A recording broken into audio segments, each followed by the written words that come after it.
So, I think this has been a great discussion. Obviously, this is a changing world in terms of advanced prostate cancer. I think it provides urology groups really an opportunity again to stay more involved. I want to thank everybody for their insights.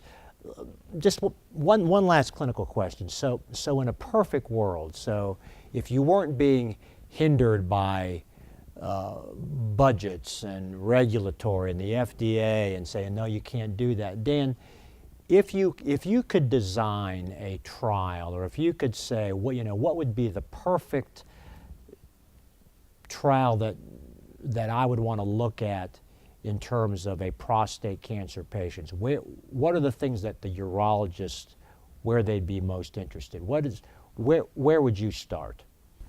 Well, I think there's a number of different areas of prostate cancer that need further investigation. One, which is the appropriate guide to biopsy. Two, which guys need active surveillance versus active therapy, whether that be radiation or surgery.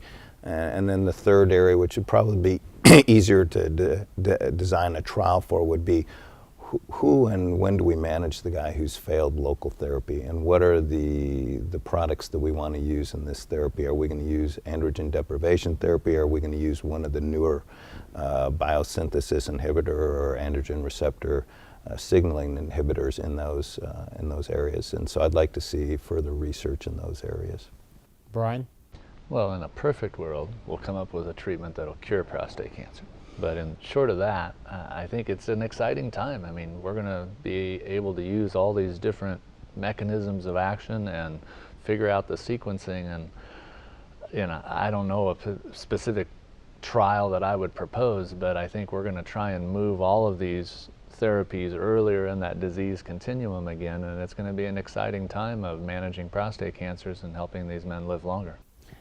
Steve, I'm not going to ask you that question, but if you if you had a group that says, I've heard my clinicians want to get involved into this world of managing advanced prostate cancer with all these different drugs. Some of them are sub-Q, some of them are IV, some of them are going to be pills, and I really want to get involved in this. What one or two pieces of advice would you tell that chief operating officer?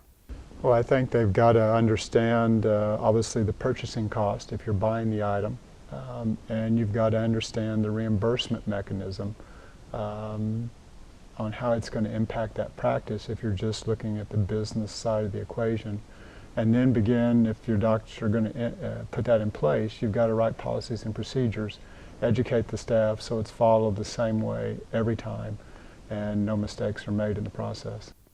Yeah, I think the worst thing that can happen is that you don't have those procedures in place, and you have an unhappy patient that comes back to you, and they're wondering why you ordered this therapy and why they're stuck with this large bill because we as a practice didn't do our job. So I want to thank the three of you and Dr. Shore for your insights today, and we look forward to seeing you next time on OnC Live TV Peer Exchange.